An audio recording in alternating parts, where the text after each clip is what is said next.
महिलाओं को आजादी है कि वो रह सके जैसे शाजिया रहती है, क्या वो शिल्पा की तरह रह सकती है? बहुत ज़रूरी सवाल आपने पूछा और शायद मेरा सार्वजनिक जीवन में आने का मकसद ही यही है। कानपुर में चमनगंज इलाके में पली बड़ी हूँ मैं। मेरे पिताजी मौलाना रहे हैं, मेरी माँ ने, मेरी खालाओं ने हमेशा बुर्का पहना है। क्योंकि मैंने बुर्के के खिलाफ आवाज़ उठाई, हमारे और हमारे घर वालों को बहुत कुछ सुनना पड़ा और मेरे लिए लड़ाई बहुत ही ज़रूरी और शिद्दत की है। मैं बिल्कुल यकीन नहीं करती कि बुर्का एक चॉइस की बात है। जब 13-14 साल की बच्चियों को बुर्का पहनाया जाता है, उनके घर में सारी औरतें बुर्का पहने हुए होती हैं और जब उनको ये एहसास किया जाता है कि अगर बुर्का आप नहीं पहनेंगी तो आप वर्चुअस नहीं हैं, आप सही नहीं हैं, आपके अच्छे घर में शादी नहीं होगी और आप अच्छी इंसान नहीं हैं और अच्छी मुसलमान नहीं हैं, तो मुझे लगता नहीं कि वो चॉइस होती है, ये आप भी जानते हैं। लेकिन उससे पहले मैं इसके बारे में बात करूं क्योंकि ये मेरे दिल से जुड़ा हुआ मामला है। मोदी जी ने क्या कहा था, मुसलमान के हाथ में एक हाथ में होनी चाहिए कुरान शरीफ और दूसरे हाथ में कंप्यूटर। ये जो पार्टियां हैं जिनका हम लोग अभी जिक्र कर रहे थे, जो अपने को सेक्युलर कहती हैं, वो क्या चाहती हैं कि एक हाथ में हो कट्टा और एक हाथ में हो पत्थर। कैसा, किस तरह का मुस्तकबिल मुसलमान अपने बारे में देखते हैं।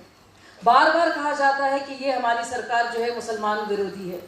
मुझे लगता है अगर मुसलमानों का सबसे ज़्यादा अपमान किया है किसी पार्टी ने और उनको वोट बैंक की तरह, एक फॉडर की तरह, चारे की तरह, सियासी चारे की तरह इस्तेमाल किया है, तो इन सारी सियासी पार्टियों ने किया है। सबसे ज़्यादा नुकसान अगर मुसलमानों का हुआ है तो वो हुआ है इन सारी सेक्युलर पार्टीज के दौरान। और अगर आप सोशो इकोनॉमिक इंडिसीज और आंकड़े देखेंगे, रघुनाथ मिश्रा रिपोर्ट में आप ये पाएंगे और सच्चा रिपोर्ट में आप यही पाएंगे। अब देखिए, अब आप बता दीजिए, आज के दौर में कोई बता सकता है कि किसी भी तरह से कोई पक्षपात हुआ है? पीएम से लेकर, सीएम से लेकर, डीएम से लेकर, तहसीलदार से लेकर, पटवारी से लेकर, बीडीओ से लेकर, कि किसी ने सरकारी वेलफेयर स्कीमों में पक्षपात किया है कि भाई तुम हिंदू हो या तुम मुसलमान हो या तुम अहिर हो या तुम जाट हो? ये हुआ है? नहीं हुआ है।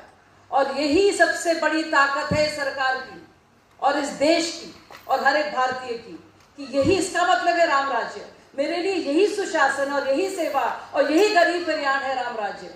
और सुनिए, और महिलाओं का सम्मान अगर कोई पार्टी करती है, अगर सोचिए, पूछा था शाजिया अलमिया मुसलमान है, सुन्नी घर से हैं, मौलाना आपके पिता हैं, आप कैसे भारतीय जनता पार्टी में जा सकती हैं? रोजाना सुनने को मिलता है, आप लोगों ने डिबेट्स में देखा होगा। अब सोचिए मैं ऐसी पार्टी के साथ जाऊं जो मुझे बुर्का पहनने में मजबूर करे, या इस तरह के समाज में रहूं जहाँ पे कभी भी औरतों को ट्रिपल तलाक के डर से निकाला जा सकता है, जो मैं डर के साए में रहूं कि मैं अपनी मुसलमान बहनों के लिए काम करूं। वो सिर्फ भारतीय जनता पार्टी है जिसने पूरी जोर से माइनॉरिटी में भी माइनॉरिटी, यानी अल्पसंख्यक में भी अल्पसंख्यक जो होते हैं, उनका साथ दिया है। तो ये है सच्चाई।